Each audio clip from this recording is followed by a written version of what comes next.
ಗಣಪತಿ ಶಾರದಾ ಗುರುಭ್ಯೋ ನಮಃ. ತ್ವಮೇವ ಮಾತಾ ಚ ಪಿತಾ ತ್ವಮೇವ ತ್ವಮೇವ ಬಂಧುಶ್ಚ ಸಖಾ ತ್ವಮೇವ ತ್ವಮೇವ ವಿದ್ಯಾ ದ್ರವಿಣಂ ತ್ವಮೇವ ತ್ವಮೇವ ಸರ್ವಂ ಮಮ ದೇವ ದೇವ.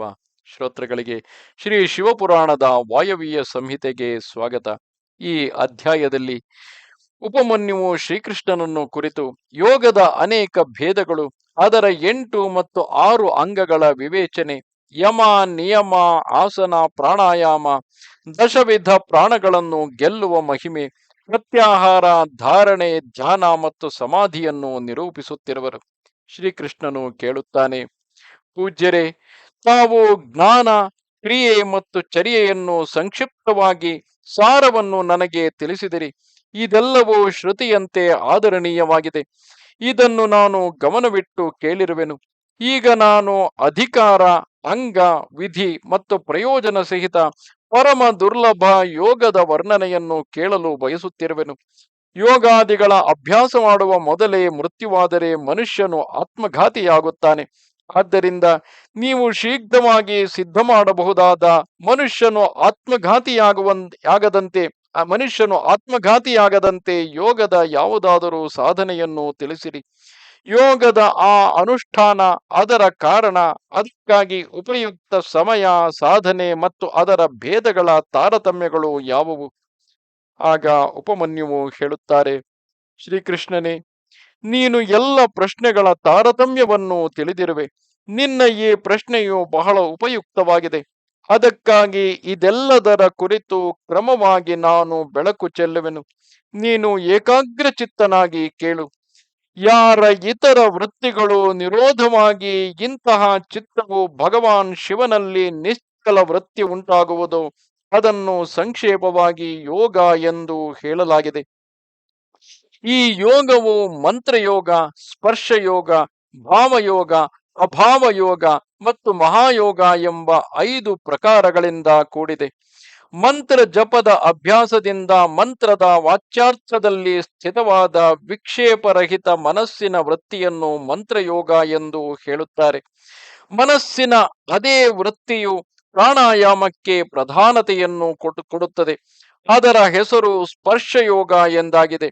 ಆ ಸ್ಪರ್ಶಯೋಗವು ಮಂತ್ರದ ಸ್ಪರ್ಶದಿಂದ ರಹಿತವಾದಾಗ ಭಾವಯೋಗ ಎಂದು ಹೇಳುತ್ತಾರೆ. ಸಮಸ್ತ ವಿಶ್ವದ ರೂಪಮಾತ್ರದ ಅವಯವಗಳು ವಿಲೀನವಾಗುವುದನ್ನೇ ಅಭಾವಯೋಗ ಎಂದು ಹೇಳಲಾಗಿದೆ. ಏಕೆಂದರೆ ಆಗ ಸದ್ವಸ್ತುವಿನ ಕೂಡ ಎಚ್ಚರವಿರುವುದಿಲ್ಲ. ಉಪಾಧಿ ಶೂನ್ಯ ಏಕಮಾತ್ರ ಶಿವ ಸ್ವಭಾವದ ಚಿಂತನೆ ಮಾಡುತ್ತಾ ಮನಸ್ಸಿನ ವೃತ್ತಿಗಳು ಶಿವಮಯವಾದಾಗ ಅದನ್ನು ಮಹಾಯೋಗ ಎಂದು ಹೇಳುತ್ತಾರೆ.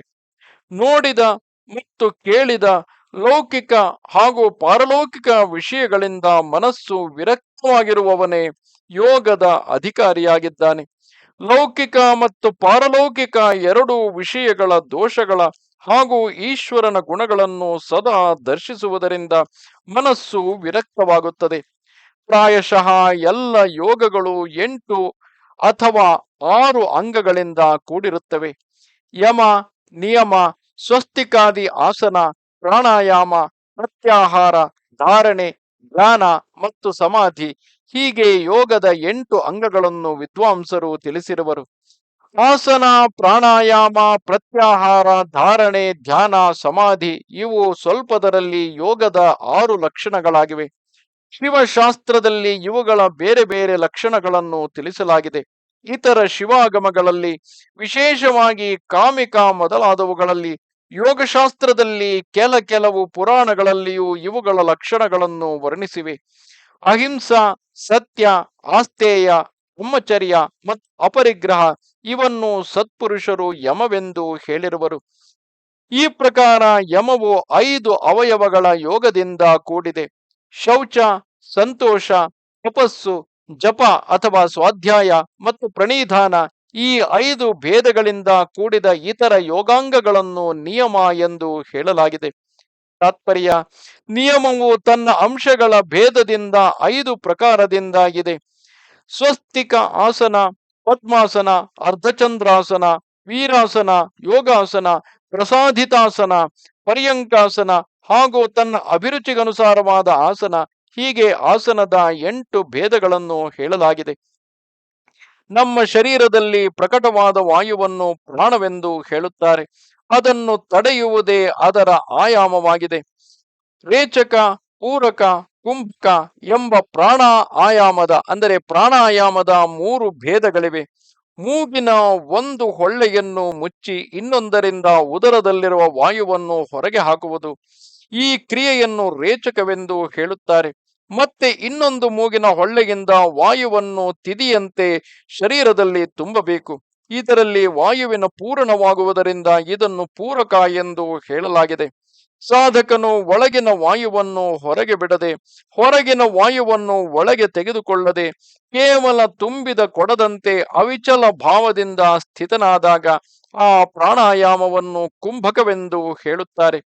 ಯೋಗದ ಸಾಧಕನು ರೇಚಕ ಮೊದಲಾದ ಪ್ರಾಣಾಯಾಮಗಳನ್ನು ಬೇಗನೆ ಮಾಡಬಾರದು ಮತ್ತು ಬಹಳ ನಿಧಾನವಾಗಿಯೂ ಮಾಡಬಾರದು. ಸಾಧನೆಗಾಗಿ ಉದ್ಯುಕ್ತನಾದಾಗ ಕ್ರಮಯೋಗದಿಂದ ಅದನ್ನು ಅಭ್ಯಾಸ ಮಾಡಬೇಕು. ರೇಚಕ ಮೊದಲಾದವುಗಳಲ್ಲಿ ನಾಡಿಶೋಧನ ಪೂರ್ವಕ ಮಾಡಲಾಗುವ ಪ್ರಾಣಾಯಾಮದ ಅಭ್ಯಾಸವನ್ನು ಸ್ವೇಚ್ಛೆಯಿಂದ ಉತ್ಕ್ರಮಣದವರೆಗೆ ಮಾಡುತ್ತಾ ಇರಬೇಕು ಎಂಬುದನ್ನು ಯೋಗಶಾಸ್ತ್ರದಲ್ಲಿ ತಿಳಿಸಲಾಗಿದೆ. ಕನಿಷ್ಠ ಮೊದಲಾದ ಕ್ರಮದಿಂದ ಪ್ರಾಣಾಯಾಮಗಳು 4 ವಿಧವಾಗಿ ಹೇಳಲಾಗಿದೆ. ಮಾತ್ರ ಮತ್ತು ಗುಣಗಳ ತಾರತಮ್ಯದಿಂದ ಈ ಭೇದಗಳಾಗುತ್ತವೆ. 4 ಭೇದಗಳಿಂದ ಕನ್ಯಕ ಅಥವಾ ಕನಿಷ್ಠ ಪ್ರಾಣಾಯಾಮವು ಪ್ರಥಮ ಉದ್ಘಾತ ಎಂದು ಹೇಳಲಾಗಿದೆ. ಇದರಲ್ಲಿ 12 ಮಾತ್ರೆಗಳು ಇರುತ್ತವೆ. ಮಧ್ಯಮ ಪ್ರಾಣಾಯಾಮ ದ್ವಿತೀಯ ಉದ್ಘಾತವಾಗಿದೆ. ಇದರಲ್ಲಿ 24 ಮಾತ್ರೆಗಳು ಇರುತ್ತವೆ. ಉತ್ತಮ ಶ್ರೇಣಿಯ ಪ್ರಾಣಾಯಾಮವು ತೃತೀಯ ಉದ್ಘಾತವಾಗಿದೆ. ಅದರಲ್ಲಿ 36 ಮಾತ್ರೆಗಳಿರುತ್ತವೆ. ಇದರಿಂದಲೂ ಸರ್ವೋತ್ಕೃಷ್ಟ 4ನೆಯ ಪ್ರಾಣಾಯಾಮವಾಗಿದೆ. ಇದು ಶರೀರದಲ್ಲಿ ಸ್ವೇದ ಮತ್ತು ಕಂಪನ ಮುಂತಾದವುಗಳ ಜನಕವಾಗಿದೆ. ಯೋಗಿಯಲ್ಲಿ ಆನಂದಜನಿತ ರೋಮಾಂಚ, ನೇತ್ರಗಳಿಂದ ಅಶ್ರುಪಾತ, ದಲ್ಪ, ಭ್ರಾಂತಿ ಮತ್ತು ಮೂರ್ಛೆ ಮೊದಲಾದ ಭಾವಗಳು ಪ್ರಕಟವಾಗುತ್ತವೆ. ಮೊಣಕಾಲುಗಳ ಸುತ್ತಲೂ ಪ್ರದಕ್ಷಿಣ ಕ್ರಮದಿಂದ ಬಹಳ ಬೇಗನೆ ಮತ್ತು ಬಹಳ ನಿಧಾನವಾಗಿಯೂ ಇಲ್ಲದೆ ಚಿಟಿಕೆ ಬಾರಿಸಬೇಕು. ಮೊಣಕಾಲಿನ ಒಂದು ಪ್ರದಕ್ಷಿಣೆಯಲ್ಲಿ ಎಷ್ಟು ಹೊತ್ತು ಚಿಟಿಕೆ ನಡೆಯುತ್ತದೆಯೋ ಆ ಸಮಯವು 1 ಮಾತ್ರೆಯಾಗಿದೆ. ಮಾತ್ರೆಗಳನ್ನು ಕ್ರಮವಾಗಿ ತಿಳಿಯಬೇಕು. ಉದ್ಘಾತ ಕ್ರಮ ಯೋಗದಿಂದ ನಾಡಿಶೋಧನ ಪೂರ್ವಕ ಪ್ರಾಣಾಯಾಮವನ್ನು ಮಾಡಬೇಕು. ಪ್ರಾಣಾಯಾಮದ ಆಗರ್ಭ ಮತ್ತು ಸಗರ್ಭ ಎಂಬ 2 ಭೇದಗಳನ್ನು ತಿಳಿಸಲಾಗಿದೆ. ಜಪ ಮತ್ತು ಧ್ಯಾನವಿಲ್ಲದೆ ಮಾಡುವ ಪ್ರಾಣಾಯಾಮವು ಅಗರ್ಭವೆಂದು ಹೇಳಲಾಗುತ್ತದೆ ಮತ್ತು ಜಪ ಧ್ಯಾನದಿಂದ ಕೂಡಿದ ಪ್ರಾಣಾಯಾಮವನ್ನು ಸಗರ್ಭವೆಂದು ಹೇಳುತ್ತಾರೆ. ಅಗರ್ಭಕ್ಕಿಂತ ಸಗರ್ಭ ಪ್ರಾಣಾಯಾಮವು 100 ಪಟ್ಟು ಹೆಚ್ಚು ಉತ್ತಮವಾಗಿದೆ. ಅದಕ್ಕಾಗಿ ಯೋಗಿಗಳು ಪ್ರಾಯಶಃ ಸಗರ್ಭ ಪ್ರಾಣಾಯಾಮವನ್ನೇ ಮಾಡುತ್ತಾರೆ. ಪ್ರಾಣ ವಿಜಯದಿಂದಲೇ ಶರೀರದ ವಾಯುಗಳ ಮೇಲೆ ವಿಜಯ ಪಡೆಯಲಾಗುತ್ತದೆ. ಪ್ರಾಣ, ಅಪಾನ, ಸಮಾನ, ಉದಾನ, ವ್ಯಾನ, ನಾಗ, ಕೂರ್ಮ, ತ್ರಿಕಲ, ದೇವದತ್ತ ಮತ್ತು ಧನಂಜಯ ಇವು 10 ಪ್ರಾಣವಾಯುಗಳಾಗಿವೆ. ಪ್ರಾಣವು ಪ್ರಯಾಣ ಮಾಡುತ್ತದೆ. ಅದಕ್ಕಾಗಿ ಇದನ್ನು ಪ್ರಾಣ ಎಂದು ಹೇಳುತ್ತಾರೆ. ಮಾಡಿದ ಭೋಜನವನ್ನು ಕೆಳಗೆ ಕೊಂಡು ಹೋಗುವ ವಾಯುವನ್ನು ಅಪಾನ ಎಂದು ಹೇಳುತ್ತಾರೆ.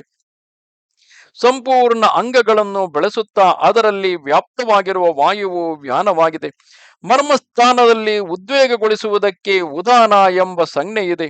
ಎಲ್ಲ ಅವಯವಗಳನ್ನು ಸಮಾನ ಭಾವದಿಂದ ನಡೆಸುವ ತನ್ನ ಆ ಸಮನಯನ ರೂಪಿ ಕರ್ಮದಿಂದ ಆ ವಾಯುವನ್ನು ಸಮಾನ ಎಂದು ಹೇಳುವರು. ಉಗುಳುವುದರಲ್ಲಿ ಕಾರಣವಾದ ವಾಯುವನ್ನು ನಾಗ ಎಂದು ಹೇಳುತ್ತಾರೆ. ಕಣ್ಣು ಮುಚ್ಚಿ ತೆರೆಯುವುದರಲ್ಲಿ ಕೂರ್ಮ ಎಂಬ ವಾಯುವಿನ ಸ್ಥಿತಿಯಾಗಿದೆ. ಸೀನುವುದರಲ್ಲಿ ಕೃಕಲ ಮತ್ತು ಆಕಳಿಕೆಯಲ್ಲಿ ದೇವದತ್ತ ಎಂಬ ವಾಯುವಿನ ಸ್ಥಿತಿಯಾಗಿದೆ. ಧನಂಜಯ ಎಂಬ ವಾಯುವು ಸಂಪೂರ್ಣ ಶರೀರದಲ್ಲಿ ವ್ಯಾಪ್ತವಾಗಿರುತ್ತದೆ. ಅದು ಸತ್ತ ಶರೀರವನ್ನು ಬಿಡುವುದಿಲ್ಲ. ಕ್ರಮವಾಗಿ ಅಭ್ಯಾಸದಲ್ಲಿ ತಂದಿರುವ ಈ ಪ್ರಾಣಾಯಾಮವು ಉಚಿತ ಪ್ರಮಾಣ ಅಥವಾ ಮಾತ್ರೆಗಳಿಂದ ಕೂಡಿದಾಗ ಅದು ಕರ್ತೃವಿನ ಎಲ್ಲ ದೋಷಗಳನ್ನು ಸುಟ್ಟು ಬಿಡುವುದು ಹಾಗೂ ಅವನ ಶರೀರವನ್ನು ರಕ್ಷಿಸುವುದು. ಪ್ರಾಣದ ಮೇಲೆ ವಿಜಯ ಪ್ರಾಪ್ತವಾದಾಗ ಅದರಿಂದ ಪ್ರಕಟವಾಗುವ ಚಿಹ್ನೆಗಳನ್ನು ಚೆನ್ನಾಗಿ ನೋಡಬೇಕು. ಮೊದಲಿಗೆ ಮಲ, ಮೂತ್ರ ಮತ್ತು ಕಫಗಳು ಕಡಿಮೆಯಾಗುತ್ತವೆ. ಹೆಚ್ಚು ಭೋಜನ ಮಾಡುವ ಶಕ್ತಿಯು ಉಂಟಾಗುತ್ತದೆ. ವಿಳಂಬವಾಗಿ ಶ್ವಾಸಗಳು ನಡೆಯುವವು. ಶರೀರದಲ್ಲಿ ಹಗುರತನ ಉಂಟಾಗುತ್ತದೆ. ವೇಗವಾಗಿ ನಡೆಯುವ ಶಕ್ತಿ ಬರುತ್ತದೆ. ಹೃದಯದಲ್ಲಿ ಉತ್ಸಾಹ ಹೆಚ್ಚುತ್ತದೆ. ಧ್ವನಿ ಮಧುರವಾಗುತ್ತದೆ. ಸಮಸ್ತ ರೋಗಗಳು ನಾಶವಾಗುತ್ತವೆ. ಬಲ, ತೇಜ ಮತ್ತು ಸೌಂದರ್ಯದ ವೃದ್ಧಿಯಾಗುತ್ತದೆ. ಧೃತಿ, ಮೇಧ, ತಾರುಣ್ಯ, ಸ್ಥಿರತೆ ಹಾಗೂ ಪ್ರಸನ್ನತೆ ಬರುತ್ತದೆ. ತಪಸ್ಸು, ಪ್ರಾಯಶ್ಚಿತ್ತ, ಯಜ್ಞ, ದಾನ, ವ್ರತಾದಿ ಸಾಧನೆಗಳೆಲ್ಲವೂ ಪ್ರಾಣಾಯಾಮದ 16ನೆಯ ಒಂದು ಕಲೆಗೂ ಸಮಾನವಾಗಲಾರದು. ತಮ್ಮ ತಮ್ಮ ವಿಷಯಗಳಲ್ಲಿ ಆಸಕ್ತವಾದ ಇಂದ್ರಿಯಗಳನ್ನು ಅಲ್ಲಿಂದ ತೊಡೆದು ತನ್ನೊಳಗೆ ಇರಿಸಿಕೊಳ್ಳುವ ಸಾಧನೆಯನ್ನು ಪ್ರತ್ಯಾಹಾರ ಎಂದು ಹೇಳುತ್ತಾರೆ. ಮನಸ್ಸು ಮತ್ತು ಇಂದ್ರಿಯಗಳೇ ಮನುಷ್ಯರನ್ನು ಸ್ವರ್ಗ ಹಾಗೂ ನರಕಕ್ಕೆ ಕೊಂಡು ಹೋಗುವುದಾಗಿದೆ. ಅದನ್ನು ವಶಪಡಿಸಿಕೊಂಡರೆ ಸ್ವರ್ಗದ ಪ್ರಾಪ್ತಿಯಾಗುತ್ತದೆ ಮತ್ತು ವಿಷಯಗಳ ಕಡೆಗೆ ಹರಿದು ಬಿಟ್ಟಾಗ ನರಕದಲ್ಲಿ ತಳ್ಳುವುದು. ಅದಕ್ಕಾಗಿ ಸುಖದ ಇಚ್ಛೆಯುಳ್ಳ ಬುದ್ಧಿವಂತ ಪುರುಷನು ಜ್ಞಾನ ವೈರಾಗ್ಯಗಳನ್ನು ಆಶ್ರಯಿಸಿ ಇಂದ್ರಿಯ ರೂಪಿ ಕುದುರೆಗಳನ್ನು ಬೇಗನೆ ನಿಯಂತ್ರಣದಲ್ಲಿಟ್ಟು ಆತ್ಮೋದ್ಧಾರವನ್ನು ಮಾಡಿಕೊಳ್ಳಬೇಕು. ಚಿತ್ತವನ್ನು ಯಾವುದಾದರೂ ಸ್ಥಾನ ವಿಶೇಷದಲ್ಲಿ ಕಟ್ಟಿಡುವುದು, ಯಾವುದೋ ಧ್ಯೇಯ ವಿಶೇಷದಲ್ಲಿ ಸ್ಥಿರಗೊಳಿಸುವುದನ್ನೇ ಸಂಕ್ಷೇಪವಾಗಿ ಧಾರಣೆಯ ಸ್ವರೂಪವಾಗಿದೆ. ಏಕಮಾತ್ರ ಶಿವನೇ ಸ್ಥಾನವಾಗಿರುವನು, ಬೇರೆ ಯಾವುದೂ ಇಲ್ಲ. ಏಕೆಂದರೆ ಇತರ ಸ್ಥಾನಗಳಲ್ಲಿ ತ್ರಿವಿಧ ದೋಷಗಳು ಇರುತ್ತವೆ. ಯಾವುದೇ ನಿಯಮಿತ ಕಾಲದವರೆಗೆ ಸ್ಥಾನ ಸ್ವರೂಪ ಶಿವನಲ್ಲಿ ಸ್ಥಾಪಿತವಾದ ಮನಸ್ಸು ಲಕ್ಷ್ಯದಿಂದ ಚ್ಯುತವಾಗದಿದ್ದರೆ ಧಾರಣೆಯ ಸಿದ್ಧಿ ಎಂದು ತಿಳಿಯಬೇಕು. ಮನಸ್ಸು ಮೊದಲಿಗೆ ಧಾರಣೆಯಿಂದಲೇ ಸ್ಥಿರವಾಗುತ್ತದೆ. ಅದಕ್ಕಾಗಿ ಧಾರಣೆಯ ಅಭ್ಯಾಸದಿಂದ ಮನಸ್ಸನ್ನು ಧೀರವಾಗಿಸಬೇಕು. ಈಗ ಧ್ಯಾನದ ವ್ಯಾಖ್ಯೆ ಮಾಡಲಾಗುತ್ತದೆ. ಧ್ಯಾನದಲ್ಲಿ ಧೈ ಚಿಂತಾಯಾಮ್ ಈ ಧಾತುವನ್ನು ತಿಳಿಯಲಾಗಿದೆ. ಅದೇ ಧಾತುವಿನಿಂದ ಲ್ಯುಟ್ ಪ್ರತ್ಯಯ ಮಾಡಿದಾಗ ಧ್ಯಾನದ ಸಿದ್ಧಿಯಾಗುತ್ತದೆ. ಆದ್ದರಿಂದ ವಿಕ್ಷೇಪರಹಿತ ಚಿತ್ತದಿಂದ ಶಿವನನ್ನು ಪದೇ ಪದೇ ಚಿಂತಿಸುವುದನ್ನೇ ಧ್ಯಾನ ಎಂದು ಹೇಳುತ್ತಾರೆ. ಧ್ಯೇಯದಲ್ಲಿ ಸ್ಥಿತವಾದ ಚಿತ್ತದ ಧ್ಯೇಯಾಕಾರ ವೃತ್ತಿ ಉಂಟಾಗುತ್ತದೆ. ನಡುವಿನಲ್ಲಿ ಬೇರೆ ವೃತ್ತಿಯು ಅಂತರವನ್ನುಂಟು ಮಾಡದೆ ಇರುವ ಧ್ಯೇಯಾಕಾರ ವೃತ್ತಿಯು ಪ್ರವಾಹ ರೂಪದಲ್ಲಿ ಇರುವುದನ್ನು ಧ್ಯಾನವೆಂದು ಹೇಳಲಾಗುವುದು.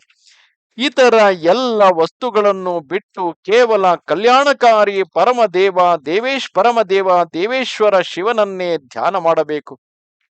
ಅವನೇ ಎಲ್ಲರ ಪರಮ ಧ್ಯೇಯನಾಗಿರುವನು. ಹೀಗೆ ಅಥರ್ವವೇದ ಶ್ರುತಿಯ ಅಂತಿಮ ನಿರ್ಣಯವಾಗಿದೆ. ಹೀಗೆಯೇ ಶಿವಾದೇವಿಯು ಪರಮ ಧ್ಯೇಯವಾಗಿರಬೇಕು.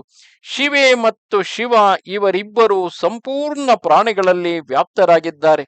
ಶಿವೆ ಮತ್ತು ಶಿವನು ಸರ್ವವ್ಯಾಪಕ, ಸರ್ವದಾ ಉದಿತ, ಸರ್ವಜ್ಞ ಹಾಗೂ ನಾನಾ ರೂಪಗಳಲ್ಲಿ ನಿರಂತರ ಧ್ಯಾನ ಮಾಡಬೇಕೆಂದು ಶ್ರುತಿ ಸ್ಮೃತಿ ಶಾಸ್ತ್ರಗಳಿಂದ ಕೇಳಲಾಗಿದೆ.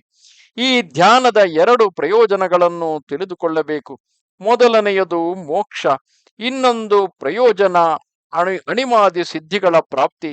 ಧ್ಯಾತ, ಧ್ಯಾನ, ಧ್ಯೇಯ ಮತ್ತು ಧ್ಯಾನ ಪ್ರಯೋಜನ ಈ 4 ಚೆನ್ನಾಗಿ ತಿಳಿದುಕೊಂಡು ಯೋಗವೇತ್ತನಾದ ಪುರುಷನು ಯೋಗದ ಅಭ್ಯಾಸವನ್ನು ಮಾಡಬೇಕು. ಜ್ಞಾನ ವೈರಾಗ್ಯಗಳಿಂದ ಸಂಪನ್ನನು, ಶ್ರದ್ಧಾಳುವು, ಕ್ಷಮಾಶೀಲನು, ಮಮತಾರಹಿತನು, ಸದಾ ಉತ್ಸಾಹಶೀಲನು ಆದ ಪುರುಷನನ್ನು ಧ್ಯಾತ ಎಂದು ಹೇಳಲಾಗಿದೆ. ಅರ್ಥಾತ್ ಅವನೇ ಧ್ಯಾನ ಮಾಡುವುದರಲ್ಲಿ ಸಫಲನಾಗುತ್ತಾನೆ. ಸಾಧಕನು ಜಪದಿಂದ ಬಳಲಿದಾಗ ಧ್ಯಾನ ಮಾಡಲಿ ಮತ್ತು ಧ್ಯಾನದಿಂದ ಬಳಲಿದಾಗ ಪುನಃ ಜಪ ಮಾಡಲಿ. ಹೀಗೆ ಜಪ ಮತ್ತು ಧ್ಯಾನದಲ್ಲಿ ತೊಡಗಿರುವವನ ಯೋಗವು ಬೇಗನೆ ಸಿದ್ಧಿಯಾಗುವುದು. 12 ಪ್ರಾಣಾಯಾಮಗಳ ಒಂದು ಧಾರಣೆಯಾಗುತ್ತದೆ, 12 ಧಾರಣೆಗಳ ಧ್ಯಾನವಾಗುತ್ತದೆ ಮತ್ತು 12 ಧ್ಯಾನಗಳ ಒಂದು ಸಮಾಧಿಯಾಗುತ್ತದೆ. ಸಮಾಧಿಯನ್ನು ಯೋಗದ ಕೊನೆಯ ಅಂಗವೆಂದು ಹೇಳಲಾಗಿದೆ. ಸಮಾಧಿಯಿಂದ ಎಲ್ಲೆಡೆ ಬುದ್ಧಿಯ ಪ್ರಕಾಶ ಹರಡುತ್ತದೆ.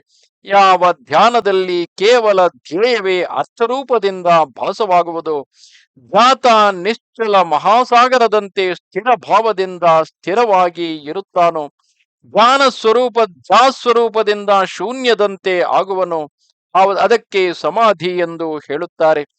ಯಾವ ಯೋಗಿಯು ಧ್ಯೇಯದಲ್ಲಿ ಚಿತ್ತವನ್ನು ತೊಡಗಿಸಿ ಸ್ಥಿರಭಾವದಿಂದ ಅದನ್ನು ನೋಡುತ್ತಾನೋ, ಆರಿಹೋದ ಬೆಂಕಿಯಂತೆ ಶಾಂತವಾಗಿರುತ್ತಾನೋ ಅವನನ್ನು ಸಮಾಧಿಸ್ಥ ಎಂದು ಹೇಳುವರು. ಅವನು ಕೇಳುವುದಿಲ್ಲ, ಮೂಸುವುದಿಲ್ಲ, ಮಾತನಾಡುವುದಿಲ್ಲ, ನೋಡುವುದಿಲ್ಲ, ಸ್ಪರ್ಶವನ್ನು ಅನುಭವಿಸುವುದಿಲ್ಲ. ಮನಸ್ಸಿನಲ್ಲಿ ಸಂಕಲ್ಪ ವಿಕಲ್ಪಗಳು ಇರುವುದಿಲ್ಲ. ಅವನಲ್ಲಿ ಅಭಿಮಾನದ ವೃತ್ತಿಯು ಉದಯಿಸುವುದಿಲ್ಲ. ಅವನು ಬುದ್ಧಿಯಿಂದ ಸ್ವಲ್ಪವೂ ತಿಳಿದುಕೊಳ್ಳುವುದಿಲ್ಲ.